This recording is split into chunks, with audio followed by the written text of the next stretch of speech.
세상에서 가장 복되고 아름다운 얼굴입니다. 그 얼굴 보는 기쁨으로 하객감리교에 나왔습니다. 제 옆자리에 앉아주셔서 가문의 영광입니다. 사실도 그런데 그렇게 봐주셔서 대단히 감사드립니다.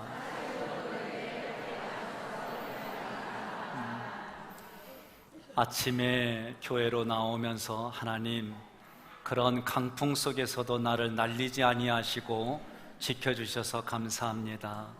생각지도 않게 아픔과 고통과 눈물을 겪고 삶의 터전을 잃어버린 그런 아픈 이들에게도 하나님의 사랑과 위로가 넘치게 해주시옵소서. 그렇게 기도를 잠깐 드렸습니다.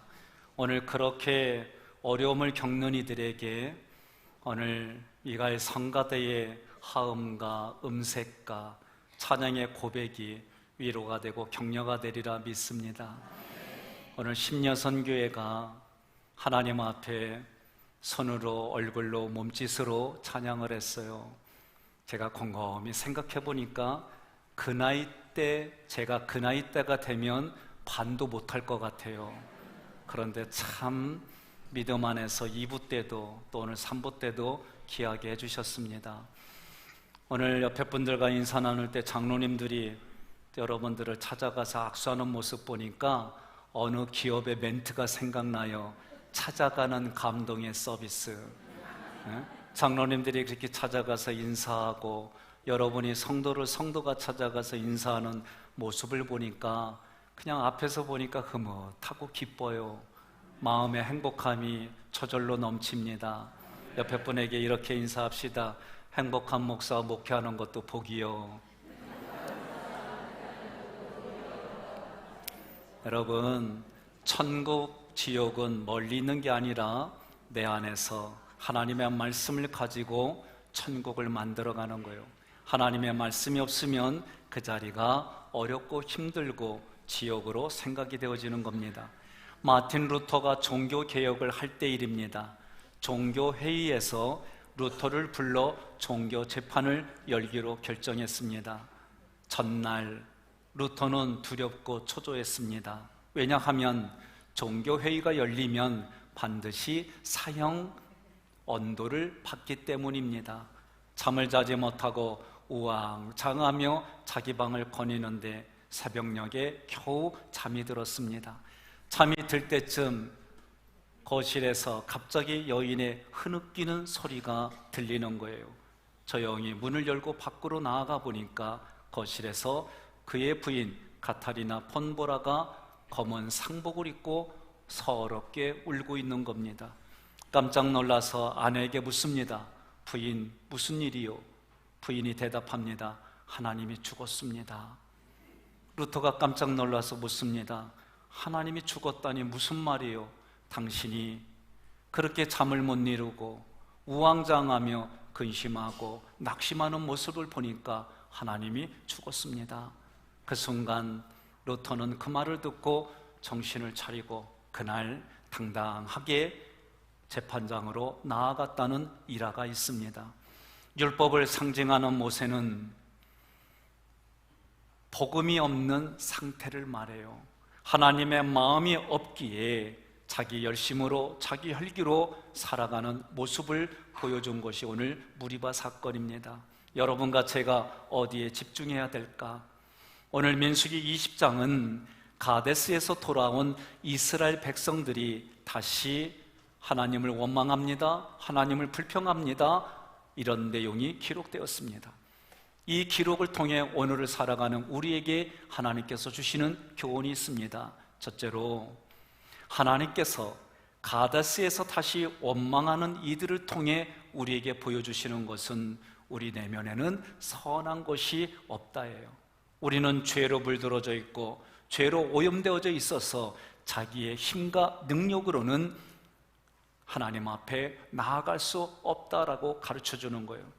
민수기 20장 1절에 신광야에 이르러 백성이 가데스에 이르더니 1절 전체에서 이 문장은 이스라엘 백성들이 40년 동안 가나안 땅으로 앞으로 나아가지 못하고 광야에서 헤맸다는 내용입니다. 왜 헤맸을까요?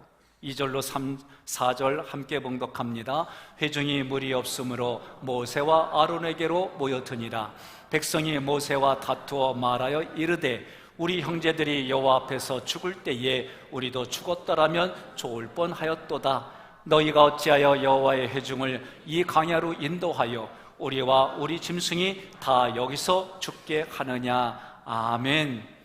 40년을 광야에서 방황했어요. 40년을 광야에서 훈련받았어요. 그럼에도 불구하고 그들은 변화되지 않았습니다. 하나님께서 이스라엘 백성들을 광야에서 40년 동안 훈련받겠어요? 방황하겠어요? 이유를 성경은 이렇게 기록했습니다. 신명기 8장 2절로 3절 함께 봉독합니다. 내 하나님 여호와께서 이 40년 동안에 내게 광야길을 걷게 하신 것을 기억하라. 이는 너를 낮추시며 너를 시험하사 내 마음이 어떠한지 그 명령을 지키는지 지키지 않는지 알려 하심이라. 너를 낮추시며 너를 줄이게 하시며 또 너도 알지 못하며 내 조상들도 알지 못하던 만나를 내게 먹이신 것은 사람이 떡으로만 사는 것이 아니요 여호와의 입에서 나오는 모든 말씀으로 사는 줄을 내가 알게 하려 하심이니라. 아멘. 여러분, 생각지 않은 사건이 있습니다. 사고를 겪었습니다. 생각지 않게 사람과 관계가 끊어졌습니다. 힘듭니다. 눈물 납니다. 고통스럽습니다. 그러면 나의 실수도 있고 저 사람의 실수도 있지만 이것을 허락하신 하나님의 의도는 그런 상황 속에서도 하나님의 말씀으로 사는 나를 보시겠다는 의도입니다. 여러분, 어렵고 힘들어도 그 상황에서 나는 하나님의 말씀을 기준으로 살겠다. 여호수아가 마치 여러분 선택하십시오. 나와 내 집안은 오직 살아계신 하나님을 예배하며 살겠습니다. 그 고백이에요. 그러나 창세기 8장 21절에 보면 기록되기를 사람의 마음이 계획하는 바가 어려서부터 악함이라 그랬어요. 악하다는 얘기는 윤리적으로, 율법적으로, 법적으로 위배했다라기보다는 하나님의 말씀을 내 마음에 두지 않은 것, 하나님을 믿지 못하는 것, 이것을 악이라고 말하는 거예요. 이스라엘 백성들은 40년 동안 광야에서 연단받았습니다. 그럼에도 불구하고 변화되지 않았습니다. 이스라엘 백성들이 내 모습이구나, 성경에 기록되어 있는 저 모습이 내 모습이구나, 여러분 이렇게 보여져야 여러분과 제가 신앙의 깊은 데로 갈 수가 있습니다. 하나님은 이스라엘 백성들의 모습으로 나의 모습을, 우리들의 모습을 보여주는 거예요. 사람은 나는 옳고 너는 잘못됐어, 대부분 이 생각이 가득 차요. 저도 그래요. 그러나 조금 더 하나님의 말씀을 내 마음에 받아들이려면 하나님이 이것을 통해서 나를 낮추시는구나, 내가 의도적으로 낮은 자리에 찾아가야 돼요. 그렇지 않으면 사람은 자기가 잘났어요, 내가 위대해요, 내가 똑똑해요, 나는 옳고 당신은 잘못됐어요, 이 생각이 쉽게 바뀌지 않습니다. 이런 내면을 아시는 하나님께서 민수기 20장 7절로 8절 모세에게 말씀하십니다. 함께 봉독합니다. 여호와께서 모세에게 말씀하여 이르시되 지팡이를 가지고 내 형 아론과 함께 회중을 모으고 그들의 목전에서 너희는 반석에게 명령하여 물을 내라 하라. 내가 그 반석이 물을 내게 하여 회중과 그들의 짐승에게 마시게 할지니라. 아멘. 타락한 이스라엘 백성들에게 모세와 아론에게 말씀하시는 겁니다. 하나님의 말씀은 반석을 한번 치라는 거예요. 그런데 결과적으로 모세는 자기에게 대들고 자기에게 함부로 하는 이스라엘 백성들에게 내가 너희들을 언제까지 참아줘야 돼? 나 화났어! 그런 모습으로 한 번을 두드릴 거를 두 번 두드린 거예요. 나는 이해가 돼요. 여러분은 이해가 안 됩니까? 나는 이 모습을 보면서 하나님께 따졌어요. 아니, 그렇게 순종을 잘하고 요거 한 번, 여기다 한 번 더 쳤다고 어떻게 가나안 땅에 못 들어가게 해요? 여러분은 다르군요. 저는 진짜 이런 생각이 들었어요. 사람이 정이 있지. 수백 번을 자라다 딱 한 번 요거를 잘못했는데 수십 년 동안, 40년 동안 훈련받고 또 40년 동안 80년 중에 요거 한 번 말 안 들었는데 가나안 땅에 들어가지 못하게 하는 하나님의 처사는 아니되옵니다. 너무합니다. 이럴 수가 있습니까? 저만 그렇군요. 먼저 반석이라고 하는 게 무엇일까? 반석에서 물을 내게 한다는 것은 무엇일까? 어떤 사람들은 이 말씀을 가지고 사업을 했어요. 물을 통해서, 돌을 통해서 물을 흘리면 이것은 정수기라. 그래서 사업에 성공했어요. 이런 걸까? 시편 71편 3절에 말씀하시기를 주께서 나의 반석이시요. 주님이 뭐라고 합니까? 반석이라는 거예요. 반석이신 예수님 안에서 생명수가 우리에게 흘러넘친다는 거예요. 고린도전서 10장 4절에 그 반석은 그리스도라라고 명명했습니다. 하나님께서는 베드로전서 2장 6절 함께 봉독합니다. 성경에 기록되었으되 보라, 내가 택한 보배로운 모퉁이 돌을 시온에 두노니 그를 믿는 자는 부끄러움을 당하지 아니하리라 하였으니 아멘. 때로는 교회 나올 때에 성경이 부끄러워서 요거를 보자기에 싸가지고 아닌 척 가방에 넣고 아닌 척 하기도 합니다. 식당에서 때로는 밥을 먹을 때에 제가 기도를 합니다. 어떤 분은 뭘 여기까지 와서 기도해, 꼭 눈 감고 기도해야 돼? 눈 뜨고 기도하면 안 되나? 마음이 불편한 거예요. 자기가 그렇게 예수 믿는 사람이라는 걸 보여주는 게 불편해요. 함께 기도합니다. 그러다 보면 점원들이, 거기서 일하는 분들이 때로는 기도에 방해되지 않게 하려고 기다렸다가 모르고 문을 열었다가도 조용히 문을 닫아주고 그래요. 그러면 저는 의도적으로 이렇게 지폐를 줍니다. 10,000원짜리가 없으면 나 돈 좀 꿔줘. 그래서 돈을 꿔가지고 해요. 반드시 갚아요. 그렇게 해서 줍니다. 왜요? 아니, 세상 사람도 팁을 주는데 목사라는 자가 팁도 안 줘? 그럴 것 같아가지고. 그래서 끝나고 날 때 한마디 합니다. 예수 믿고 구원 받으세요. 다른 얘기 안 해요. 여러분, 혹시 여러분 이렇게 하고 나서 해서는 안 될 게 있습니다. 기도가 예수 그리스도의 이름으로 기도드립니다. 아멘. 끝나자마자 여기 빨리 밥 줘요! 이러면 하나님만 못해요. 늦게 나오거든. 여기 밥 좀 천천히 빨리 주세요. 그러면 되는 거예요. 예? 많은 분들이 나 예수 믿습니다 하고 식당에서 함부로 언행을 해요. 그러지 않기를 바랍니다. 주님은 우리 사람 안에서는 선한 열매를 맺을 수 없기 때문에 우리는 자기의 똑똑함, 자기의 실력, 자기의 가능성을 가지고 살아가지만, 그러나 성경은 하나님이 때를 따라 도와주시는 은혜로 사는 거지 너의 힘과 능력으로 사는 게 아니다라고 얘기하는 거예요. 어제 이번 한 주간 많은 죽음의 이야기가 들려왔어요. 우리 성도들 중에도 부모님이 또는 아는 지인들이 돌아가셨고, 저에게도 저의 동기인, 신학교 동기인 사모님이 폐암으로 돌아가시고, 저하고 친하게 지내는 후배 목사님이, 나이 차이도 많이 나는 후배 목사님이 하나님의 부르심으로 소천했어요. 여러 가지 모습을 보면서 사람이 살아가고 죽어가는 여러 가지 모습을 보면 이해되어지도, 때로는 어떤 일이 이렇게 일어날 수 있을까? 그런데도 여러분과 저는 말씀을 근거로 이것보다 더 좋은 그곳 천국에 갔음을 믿고, 생각지 않은 그런 일들이 겪었어도 하나님이 가장 좋을 때에 데려감을 믿고 살아가는 줄로 믿습니다. 우리 내면에는 내가 살고 싶다고 해서 살고 내가 죽겠다고 해서 죽는 인생이 아니요, 사람의 생사화복은 하나님께 달려있음을 믿으시기를 바랍니다. 선한 열매를 맺을 수가 없어요. 그런 우리들에게 선한 열매를 맺을 수 있도록 하나님이 한 가지 길을 제시했어요. 요한복음 15장 5절 함께 봉독합니다. 나는 포도나무여 너희는 가지라.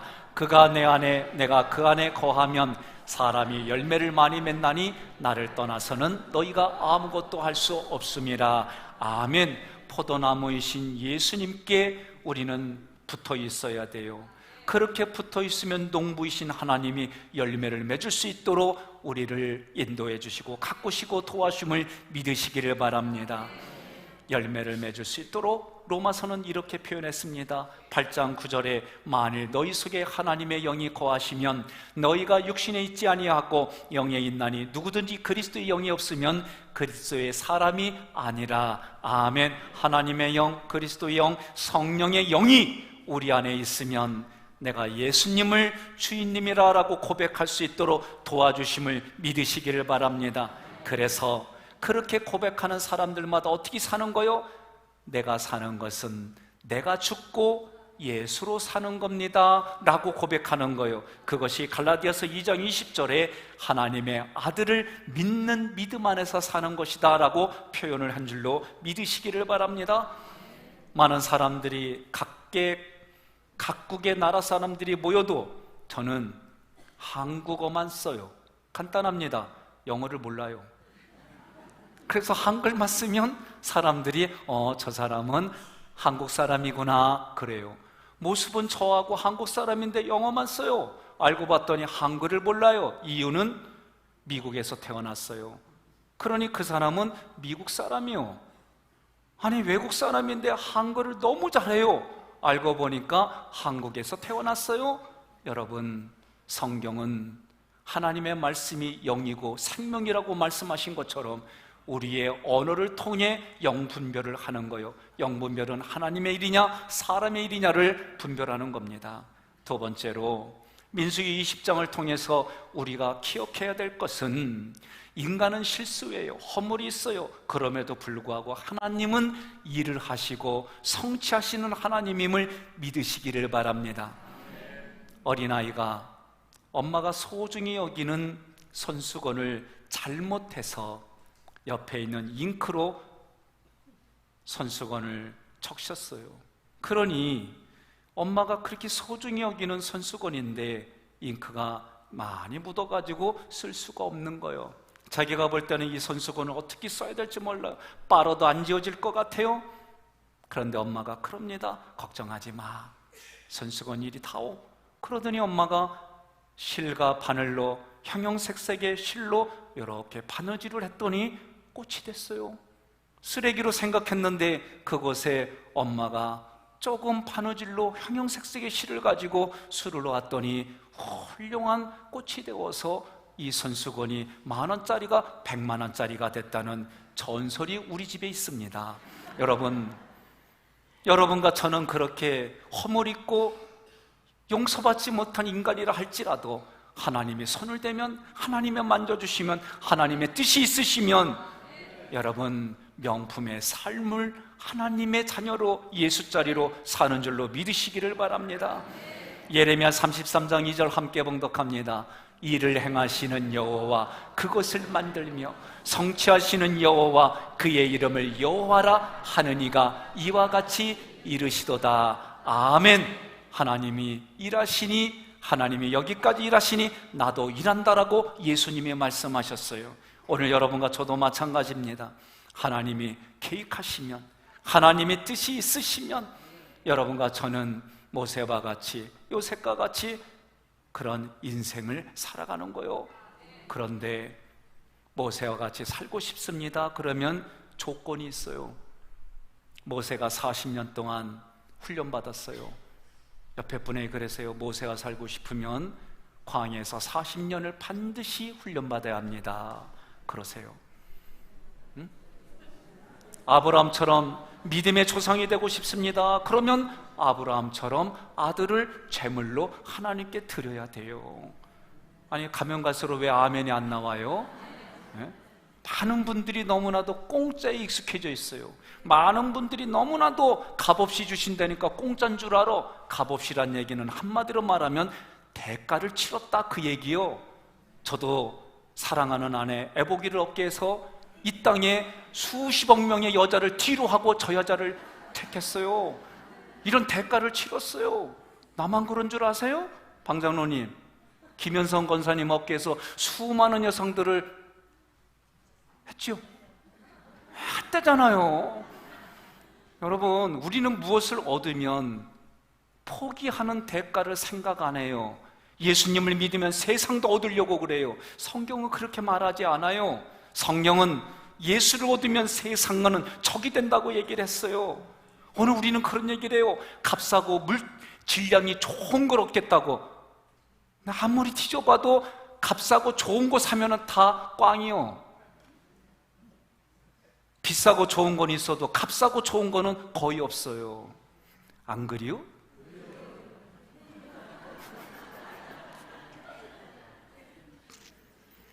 여러분, 예수님도 하나님도 성령님도 우리에게 그 지극히 높고 높은 하나님을 얻기 위해서 아들이라고 하는 대가를 치렀는데 우리도 마찬가지입니다.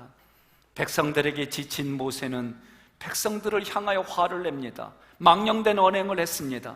이런 모세를 향하여 하나님이 12절 말씀합니다. 함께 봉독합니다. 여호와께서 모세와 아론에게 이르시되 너희가 나를 믿지 아니하고 이스라엘 자손의 목전에서 내 거룩함을 나타내지 아니한 거로 너희는 이 회중을 내가 그들에게 준 땅으로 인도하여 드리지 못하리라 하시니라. 아멘.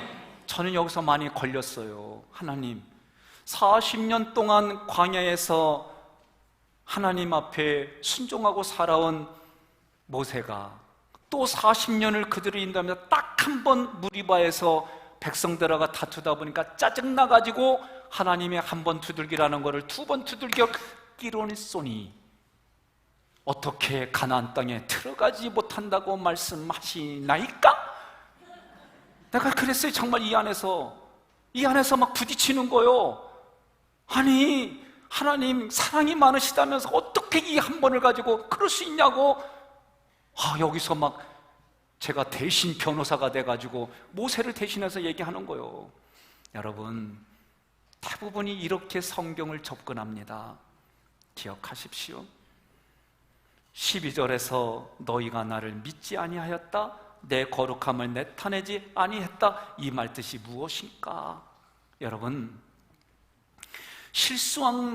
우리가 실수한 허물이 있고 실수한 죄가 있음에도 불구하고 하나님은 크게 보면 일을 하시고 성취하게 하셨지만, 그러나 모세는 대가를 치렀어요. 어떻게? 가나안 땅에 못 들어갔어요. 모세가 한 일은 하나님을 믿지 못한 것과 하나님의 거룩함을 나타내지 못한 일입니다. 그렇다면 당연히 물이 나오지 말아야지요. 우리가 이런 생각을 주변에 이렇게 합니다. 원인이 이렇으니 경과가 이렇고 결과가 이래, 그런 얘기를 너무나도 쉽게 말합니다. 그래서 나는 옳고 너는 잘못됐어, 내가 조금 미안하지만 잘못했지만 이런 것 때문에 내가 하는 일이 정당해, 이게 대부분 사람들의 사고예요. 여러분, 민수기 20장 11절에서 함께 봉독합니다. 모세가 그의 손을 들어 그의 지팡이로 반석을 2번 치니 물이 많이 솟아나오므로 회중과 그들의 짐승이 마시니라. 아멘. 하나님 말씀대로 안 했어요. 1번 치라고 하는데 2번 쳤어요. 그러면 역사가 일어나지 말아야 되지요? 이게 우리들 생각이요. 12절에 너희는 이 회중을 내가 그들에게 준 땅으로 인도하여 드리지 못하리라. 이 말씀은 우리가 깊이 생각해야 됩니다. 행동으로 보면 안 돼요. 무슨 얘기냐면 하나님의 말씀의 의도대로 이 말씀을 풀어야 됩니다. 다시 말해서 모세는 율법의 수여자예요. 율법을 상징하는 인물입니다. 요한복음 1장 17절 함께 봉독합니다. 율법은 모세로 말미암아 주어진 것이요 은혜와 진리는 예수 그리스도로 말미암아 온 것이라. 아멘. 오직 예수 그리스도를 통해서만 가나안 땅에 들어간다, 이것을 말하는 거예요. 모세의 사명, 모세의 사명은 율법의 사명입니다. 율법의 사명은 성도를 그리스도에게로 인도하는 초등교사 역할을 한다, 그 얘기예요. 율법은 죄를 드러나게 한다. 율법을 통해 내가 죄인이구나, 율법을 통해 내가 죄로 죽을 수밖에 없구나, 그러니 그 자리에서 나를 건져주실 분은 예수님밖에 없구나, 그 얘기입니다. 갈라디아서 3장 24절 함께 봉독합니다. 이같이 율법이 우리를 그리스도께로 인도하는 초등교사가 되어 우리로 하여금 믿음으로 말미암아 의롭다함을 얻게 하려 함이라. 아멘. 자, 모세는 율법을 상징합니다. 그러니 천국을 상징하는 가나안 땅에 율법으로 들어갈 수가 없어요. 그럼 누가 들어가야 돼요? 예수를 통해서만 들어가야 돼요.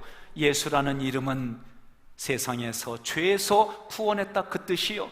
예수라는 이름이 있기 전에 역사를 보면 그 이전에 앞에 예수아라는 이름을 더 앞에 갔더니 여호수아라는 이름이 어휘가 전성이 되었습니다.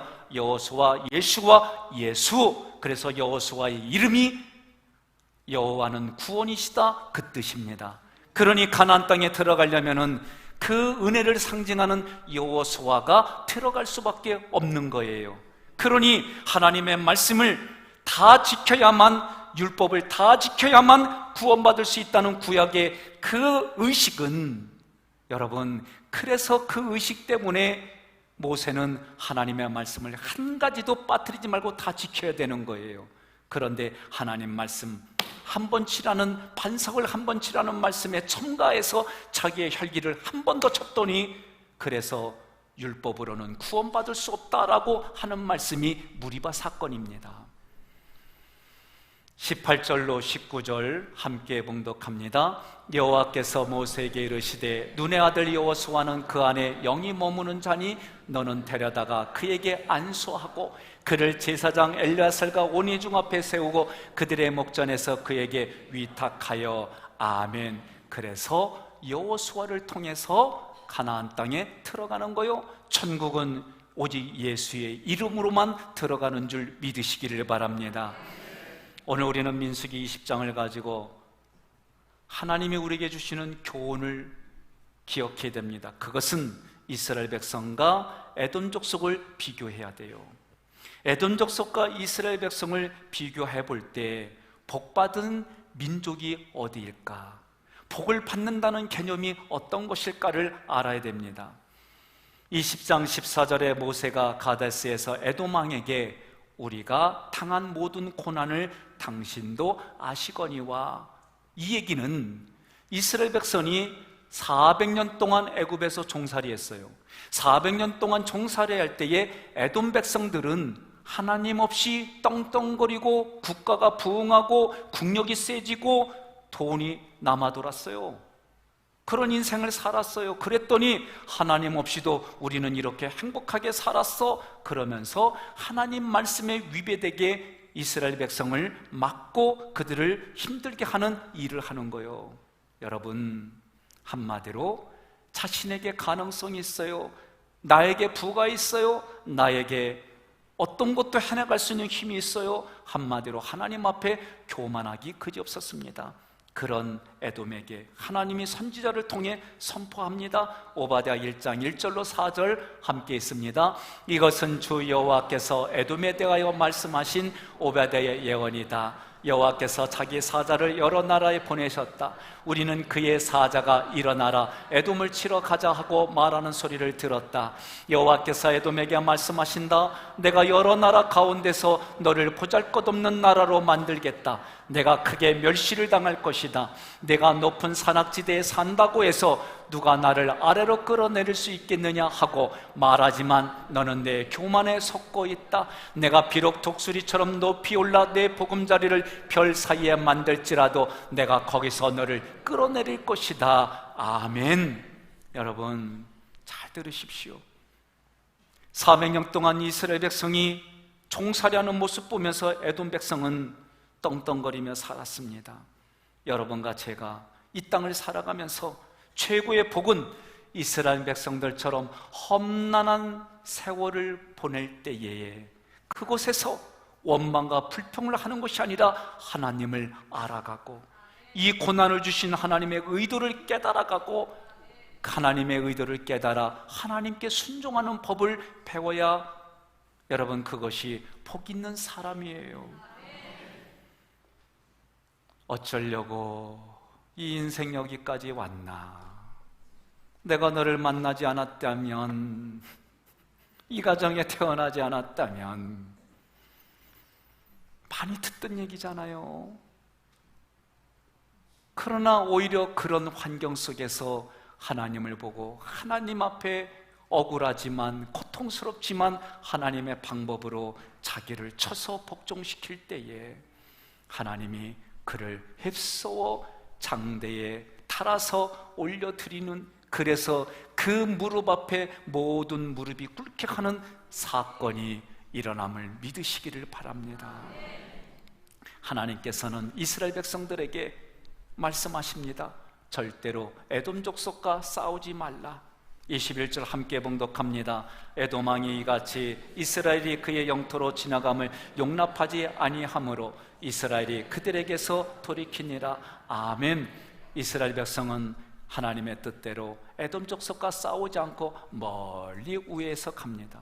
우리도 하나님이 우리에게 그렇게 말씀하시면 영적 에돔 족속과 싸우지 말고 하나님께 맡기시기를 주님의 이름으로 권면합니다.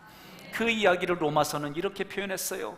너희가 친히 원수를 갚지 말고 원수 갚는 것이 내게 있으니 내가 갚으리라고 주께서 말씀하시니라. 아멘.